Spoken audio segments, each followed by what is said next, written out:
Em nome do Pai, do Filho e do Espírito Santo. Amém.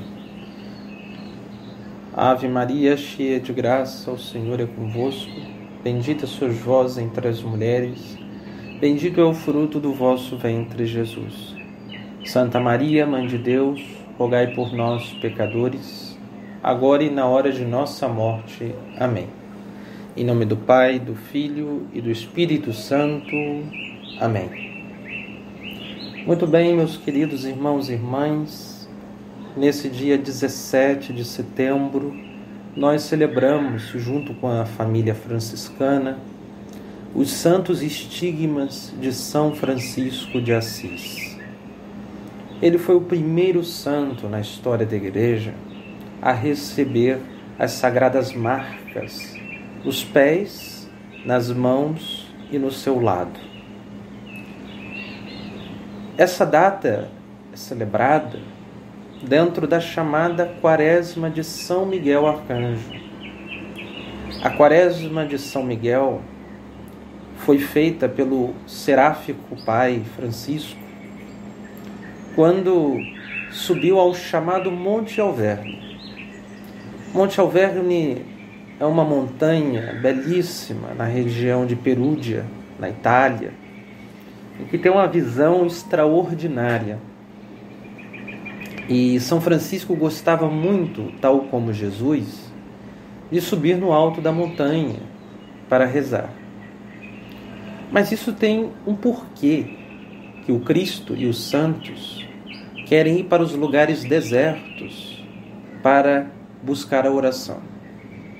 Porque a oração, como bem ensinou Santa Teresa de Ávila, é necessário de um recolhimento produzido. O que seria esse recolhimento produzido? O recolhimento produzido é quando nós vamos rezar e procuramos obedecer aquele mandato de Jesus quando ele ensinou a rezar.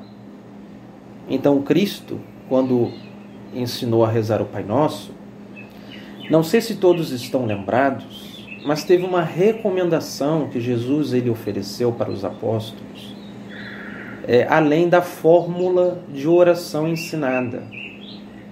E a recomendação foi a seguinte: que quando eles quisessem rezar, não fizessem como os fariseus, que escolhiam as praças públicas para em alta voz ficarem dirigindo-se a Deus.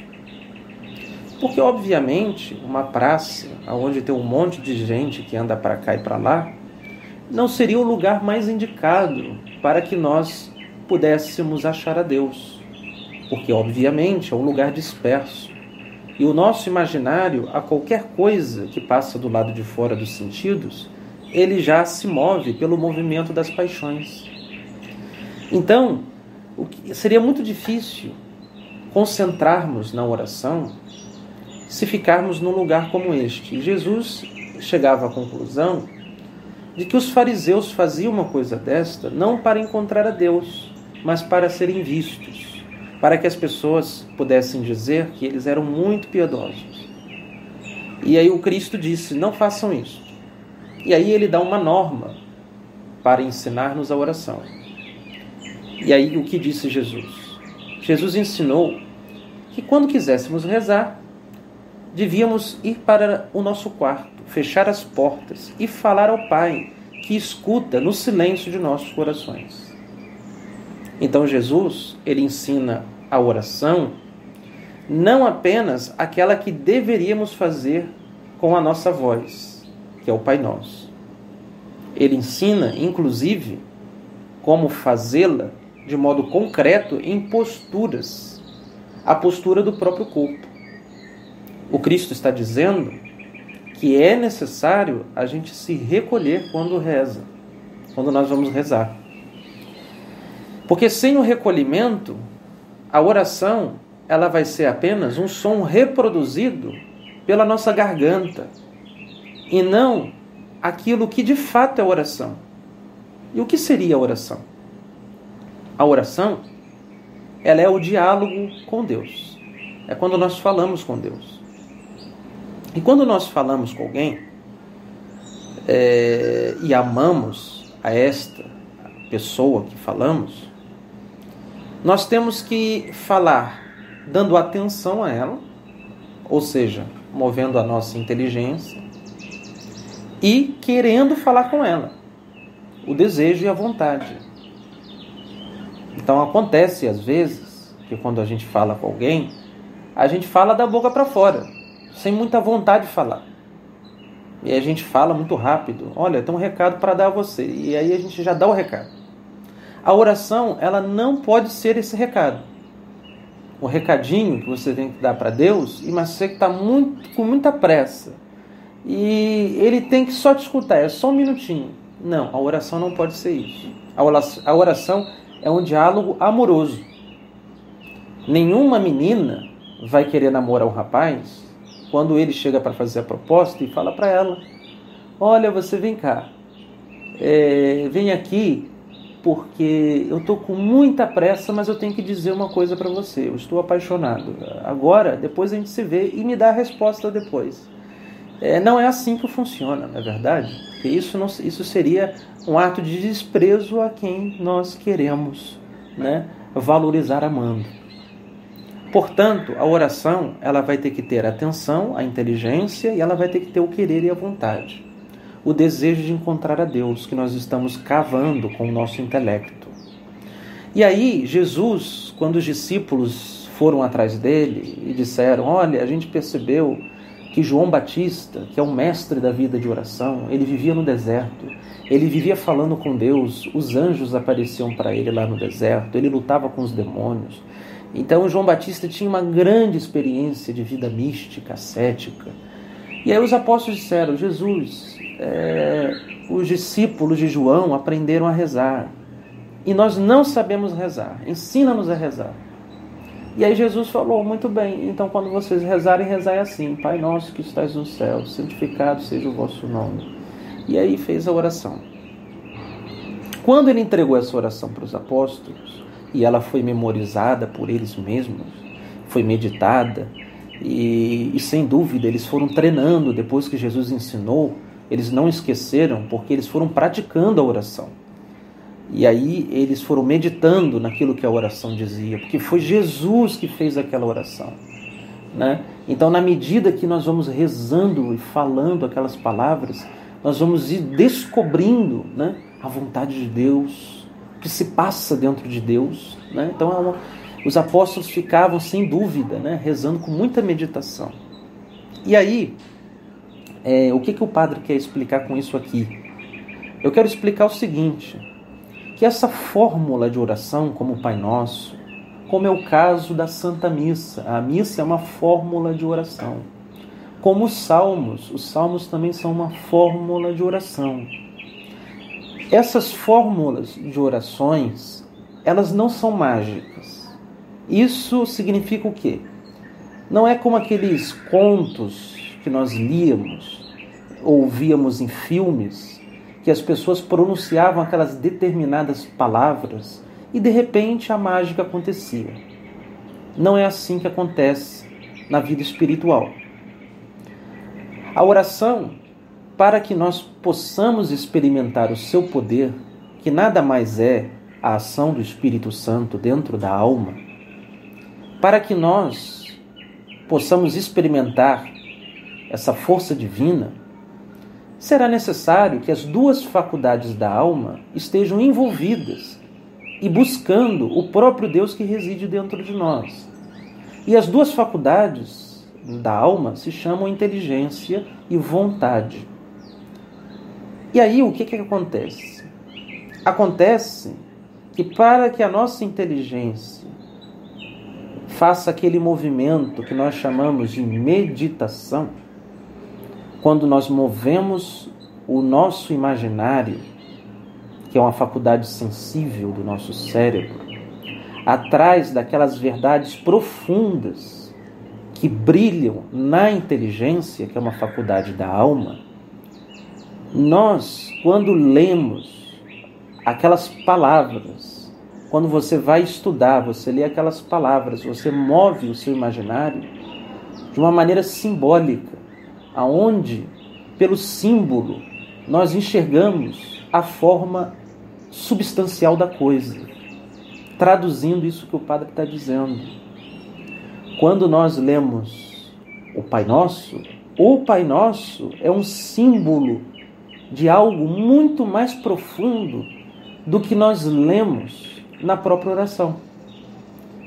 Então, acontece que a gente diz, Pai Nosso que estás nos céus. A gente sabe que Ele é o nosso Pai e que Ele habita no céu.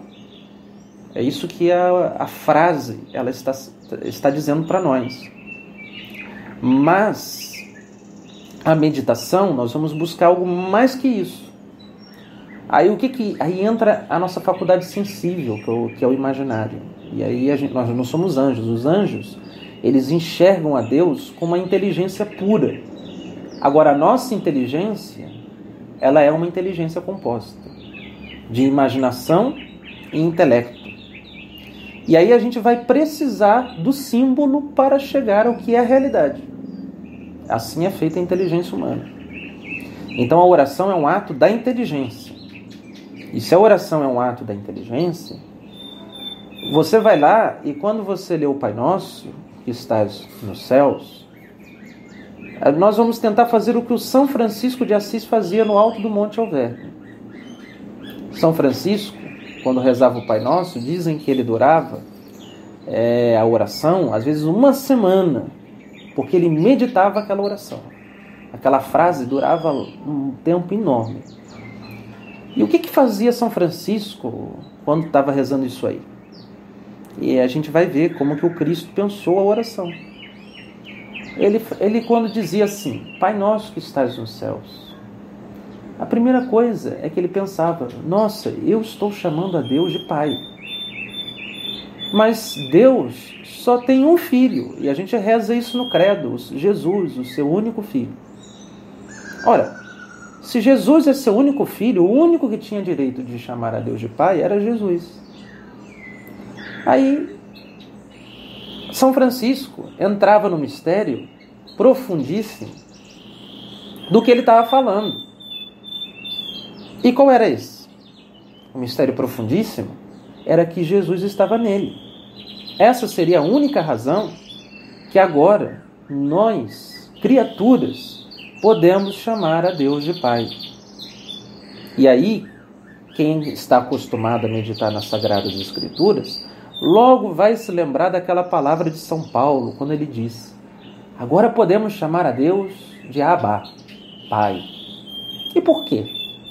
Porque é o seguinte, nós somos filhos, não como Jesus, porque Jesus é filho de Deus por natureza.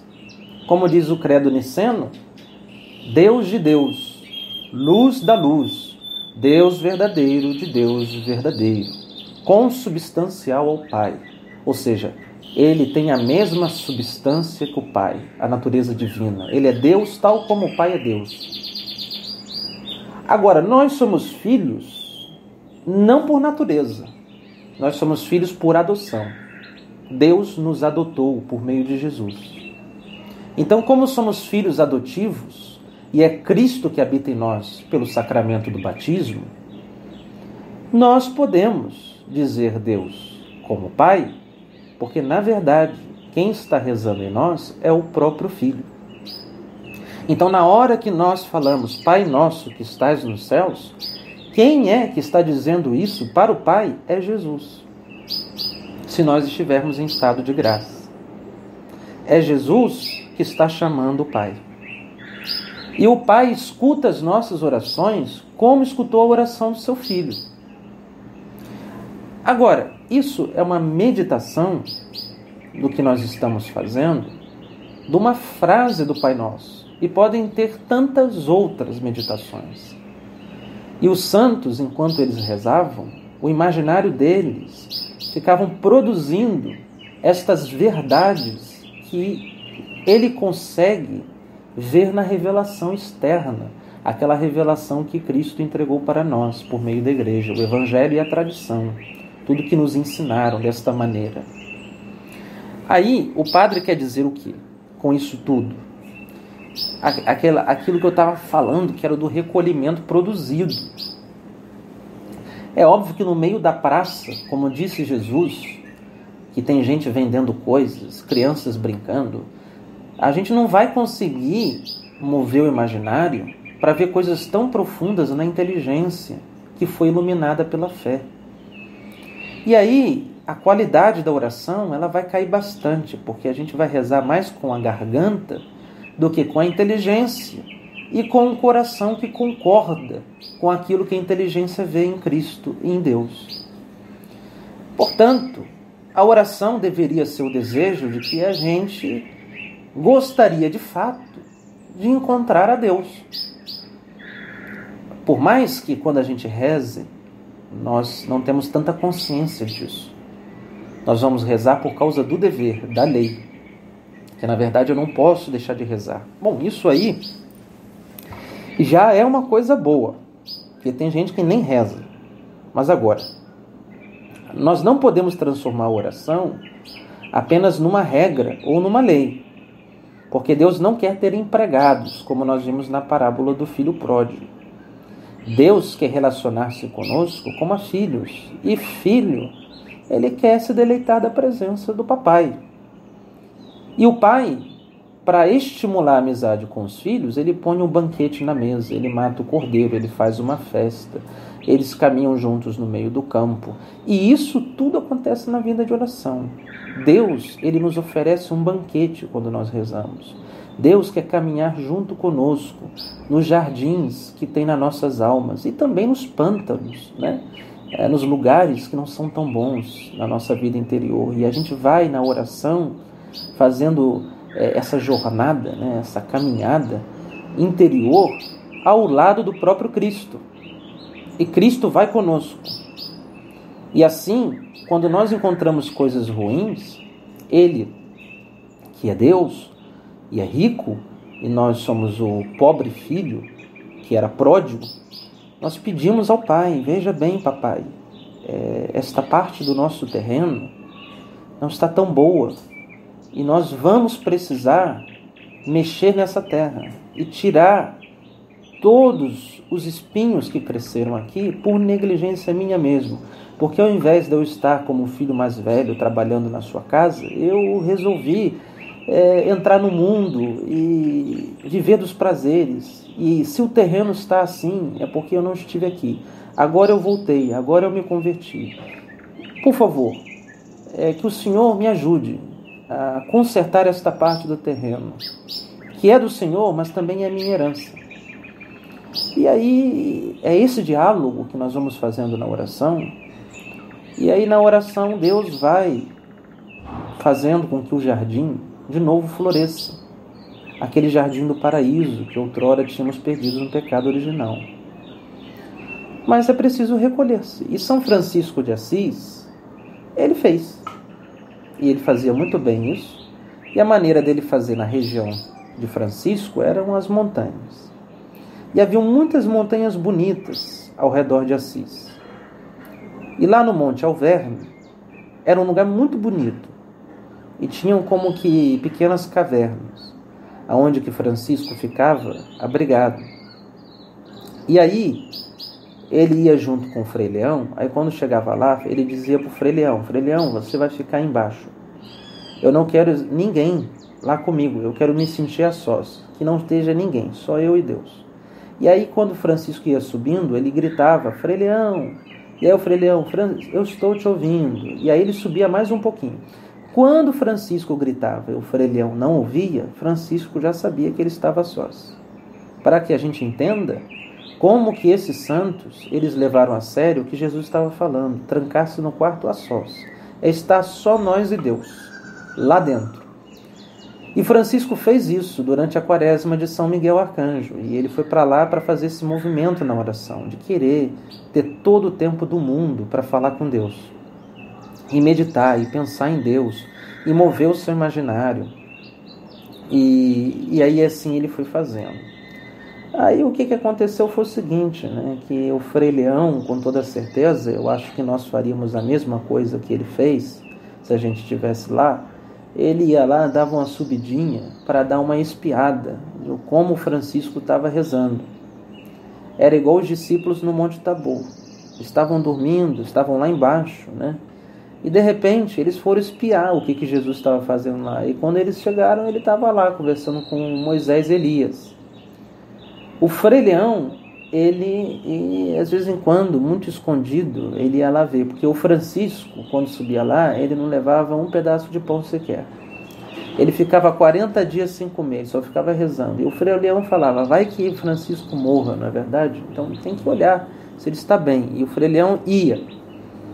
Aí, quando o Frei Leão subiu lá algumas vezes, o Frei Leão ele viu algumas coisas e que nós temos registradas até os dias de hoje, do que o Frei Leão viu, né?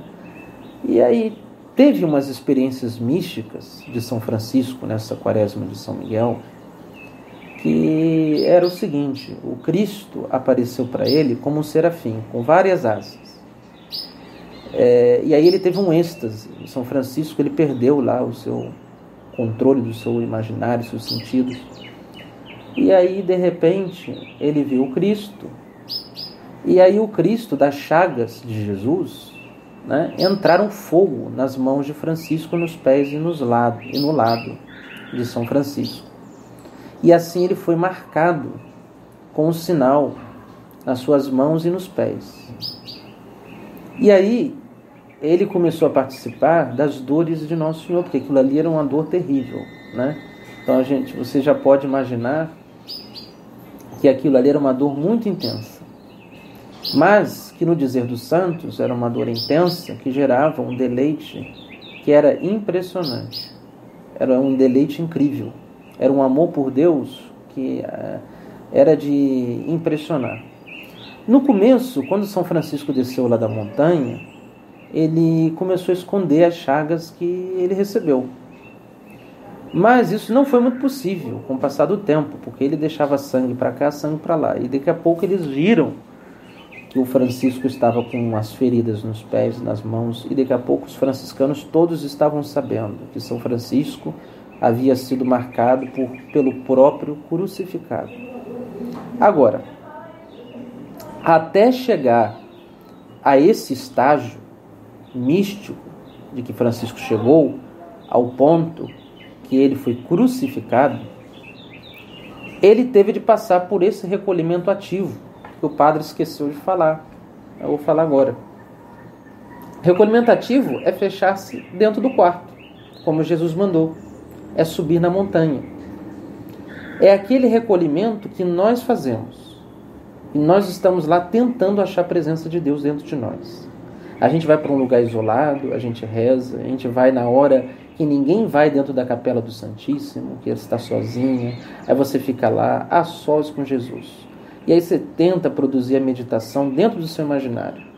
Aí você pega as cenas do Evangelho, a vida dos santos que você já leu, e ali tenta produzir a presença de Deus dentro de sua alma, né? No começo é uma ação nossa, nós estamos buscando a Ele, e a forma de ir atrás dele é pela revelação, e por tudo que a revelação gerou, os santos, a tradição, e a gente vai movendo aquilo. Quando chegar a uma certa altura, nós vamos perceber que parece que nós estamos sendo conduzidos pelo próprio Deus, ou por uma força de dentro de nós mesmos. E nós sentimos uma paz que é tremenda. E essa paz, ela nos tira das aflições que o nosso imaginário fica perturbado durante a nossa vida. Porque o imaginário ele é atingido pelas paixões, o concupiscível e o irascível. E aí, quando as nossas paixões estão muito sacudidas, o imaginário ele move com muita velocidade e a gente fica meio que desesperados. Enquanto a fé, ela quer produzir não o desespero, ela quer produzir a esperança e a alegria. E aí, é preciso entrar e a gente querer entrar nesse recolhimento. Né? Esse é um recolhimento produzido porque é nós que temos que produzir ele no começo. Aí depois você vai ver que lá, um pouco na perseverança disso, parece que Deus está te convidando.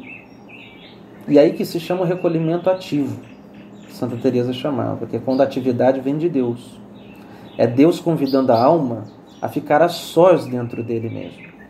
Só que aqueles santos de quarta morada para cima, eles conseguem, aquelas almas mais perfeitas, quando Deus convida, elas logo cedem ao convite de Deus. E elas logo se recolhem. Como a Santa Teresa de Ávila se recolhia no lugar mais agitado que havia, porque era Deus que tomava ela, era um milagre. Aquilo não era uma coisa natural.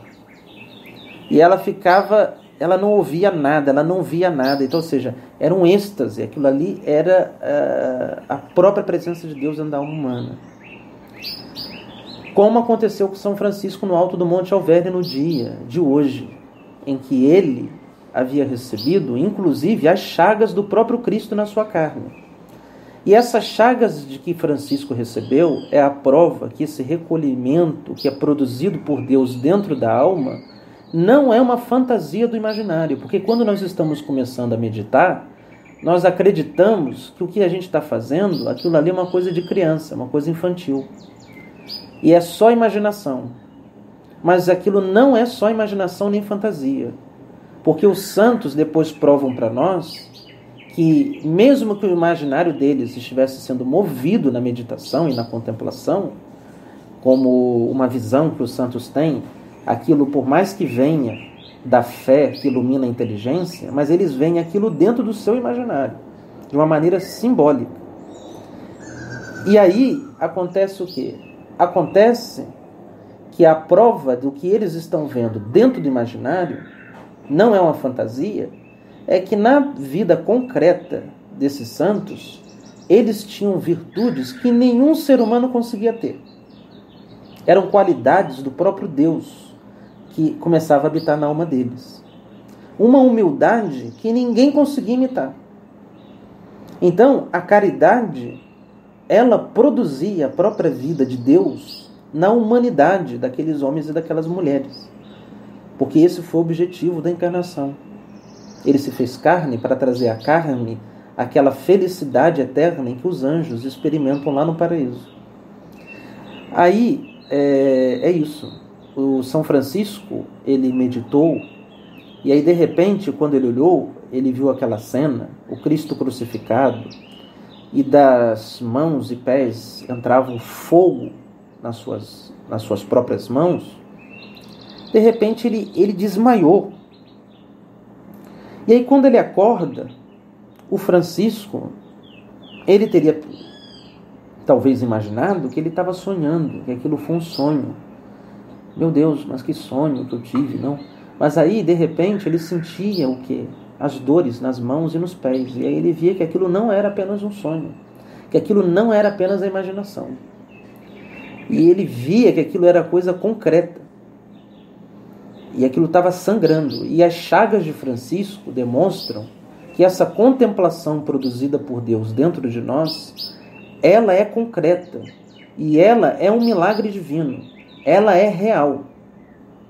Então, quando nós celebramos as chagas de Francisco, nós estamos celebrando, acima de tudo, os efeitos da vida de oração e da vida de contemplação. E isso é para nos animar a nos recolher. Porque nesse recolhimento, quando você estiver dentro da capela sozinho, e você começar, é você que está tentando mover o imaginário. Aí você olha, Jesus sentado no poço com a samaritana. Aí você imagina a cena de Jesus com ela, se imagina a conversa, se imagina o lugar, se imagina a vasilha, ela dizendo que não tem água, e ela olha para o fundo do poço. Você faz tudo o que a gente normalmente faz quando a gente tem lembrança. Quando a gente lembra das coisas que aconteceram na nossa vida, a gente lembra dos detalhes, que foi assim, que foi assado. É isso para fazer na própria meditação. E por isso ele se fez homem, para que nós pudéssemos chegar a Deus por meio da humanidade. Porque se chegasse a Deus por meio do que Deus é em si mesmo, para nós isso seria quase impossível. Por mais que tenhamos uma inteligência como a de um anjo. Porém, a nossa inteligência, ela depende do imaginário, ela depende dos sentidos para chegar a esse conhecimento abstrato. Então não tinha uma outra forma de Deus mostrar o que ele era, se não fosse por meio dos acidentes. Porque esta é a forma que a inteligência ela chega até a substância das coisas mesmas. E aí Deus teve que se fazer carne para se apresentar aos nossos sentidos, ao nosso imaginário conhecesse a pessoa que está por detrás daquela natureza humana, que é a pessoa do Verbo, é Deus. Então, é profundíssimo esse dia de hoje, por isto que São Francisco está nos animando a buscarmos a vida de oração e de recolhimento. Santa Teresa de Ávila havia dito que se nós não nos recolhêssemos, era em vão que nós buscássemos a Deus, porque esse encontro amoroso com Deus se dá no recolhimento. E quem colocou e estabeleceu essa regra não foi São Francisco e nem Santa Teresa. Quem botou essa regra foi Jesus. Ele disse que quando nós tivéssemos que rezar, nós tínhamos que entrar dentro do quarto, ficar sozinhos, ficar recolhidos. Se não fosse para ficar recolhido, a gente ia fazer o que os fariseus fazem. Eles rezam o dia todo e não se convertem, não se salvam, não se santificam. Então a oração para santificar, ela tem que fazer isso. Nós temos que subir a montanha, como Jesus subiu, ou entrar no deserto, como Jesus entrou. São Francisco fez. Como consequência prática de quem reza e contempla, experimenta Deus dentro de si mesmos, o São Francisco, ele quando desce do Monte Alverno, agora ele vai destruindo todas as heresias, não apenas com o vigor da sua palavra e da eloquência, mas ele destrói os hereges porque a sua própria carne fala de Jesus. Eles, quando olham os pés de Francisco furados, as mãos, a vida de Francisco se tornará um grande inferno, porque os hereges se convertem. As almas simples querem tocar e arrancar um pedaço da sua roupa. Os doentes querem que ele imponha as mãos sobre as suas cabeças para ficarem curados. E aqueles que estudavam a própria teologia queriam escutar Francisco falando sobre Deus. Porque a teologia dos santos é a mais profunda, porque eles aprendem de Deus com Deus mesmo. Não há teologia maior do que a oração. A oração nos ensina sobre Deus, fazendo a experiência com Ele mesmo dentro de nossas almas. E aí São Paulo, na carta aos Gálatas, ele havia dito: vocês quando rezam, nunca repararam que é o Espírito Santo que ora em vós? A oração, ela é um movimento do Espírito Santo na alma. E é o Espírito Santo na oração que está produzindo dentro de nós a fé. Aí a gente já entende que não tem fé sem oração. Porque é o Espírito Santo, por meio da oração, que produz na alma a fé. E ela começa a crer em Cristo. Ela crer em Cristo por uma obra do Espírito Santo. Disse São Paulo: ninguém diz que Jesus é o Senhor se não for pela força do Espírito Santo. O que leva-nos a crer Jesus Cristo como Senhor é o Espírito Santo. E São Francisco de Assis fez muitas pessoas crerem que Jesus é o Senhor, pela força do Espírito que habitava dentro da sua alma. Agora vocês imaginem, hoje a gente tem notícia de um monte de santo que fizeram milagres, que curaram e tiveram estigmas, que não foi só São Francisco. Mas agora imagina uma coisa em que o mundo nunca tinha ouvido falar de um milagre como esse aí. Foi pela primeira vez que o mundo via um homem estigmatizado, foi São Francisco. E aí o que aconteceu é que Assis ficou pequena. Aquelas ruas ficaram povoadas, as pessoas... E tudo que Francisco falava, as pessoas, elas acatavam aquilo. E se São Francisco dizia que elas tinham que rezar, de repente a igreja inteira começava a rezar. As pessoas levaram a sério, porque elas viam Cristo nele, completamente. Por isso que ele foi o homem que deveria restaurar a igreja. Porque Deus deu uma autoridade a ele que nenhum homem tinha dentro da igreja. Até o próprio São Domingos, que era um santo incrível, que juntou milhares de jovens para serem sacerdotes, quando ele encontrou-se com São Francisco, ele ficou tão impressionado com o que ele viu, que o São Domingos disse para ele: olha, eu vou desfazer a ordem que eu fiz e eu quero ser um discípulo seu, eu quero te seguir. E aí o São Francisco se recusou, falou, não, o que Deus te mostrou é completamente diferente do que eu estou seguindo. O teu caminho não é o mesmo que o meu. O São Domingos queria ir atrás dele, porque ele ficou impressionado, ele nunca tinha visto um homem tão santo, uma coisa tão linda como aquela. E olha que São Francisco disse, o Frei Leão, que ele era horroroso, que o semblante de Francisco era desprezível. E é uma beleza que não se trata de uma beleza física, é uma beleza espiritual, que inclusive, até no físico, fazia aparecer, no olhar, no falar, então, ou seja, ele manifestava uma perfeição, uma pureza extraordinária. E eu gravei esse áudio para que nós nos sintamos inspirados por um homem que foi o santo que restaurou a igreja. E ele restaurou a igreja pela oração. Senhor, fazei de mim um instrumento de vossa paz, pediu São Francisco. Nós temos que nos transformar em um instrumento de paz, porque em uma igreja e em cristãos como nós, que vivemos das paixões, é impossível encontrar a paz, que é o fruto do Espírito Santo. Nós só conseguiremos ser instrumento da paz quando a caridade de Deus habitar nos nossos corações. O homem pacífico é aquele que vive de Deus, que vive da oração. E Deus produz em seus atos humanos os movimentos de perfeição que eram próprios de Jesus. Aqueles movimentos em que nós somos perseguidos, desprezados, humilhados, e nós ficamos felizes com tudo isso, pois isso é o sermão da bem-aventurança de Jesus. Então, o São Francisco, ele foi instrumento da paz. Por quê? Porque todos os bispos queriam ordená-lo padre, e ele não quis. Lutaram para Francisco ser padre, e ele não quis a honra do sacerdócio. O que ele queria era viver só da oração. Ele não queria administrar nada, ele não queria... Não, eu quero só rezar, adorar a Eucaristia, reparar o Santíssimo Sacramento. Enquanto hoje em dia as pessoas, elas querem cada vez mais cargos, querem ser isto, quer ser aquilo dentro da igreja. Os leigos também, esse bobear, o leigo quer até tomar o lugar do padre. O que o Papa Francisco bem chamou, não? Que é o clericalismo, né? Onde uma mentalidade clerical vai tomando de tal maneira que os leigos não acham a santidade na vida laical. E que acham que ser santos é ser ordenado padre, é ser uma freira. O Concílio Vaticano II, na Lumen Gentium, diz que não é assim. Que todos, a partir do momento que estão batizados, já são chamados por Deus à santidade.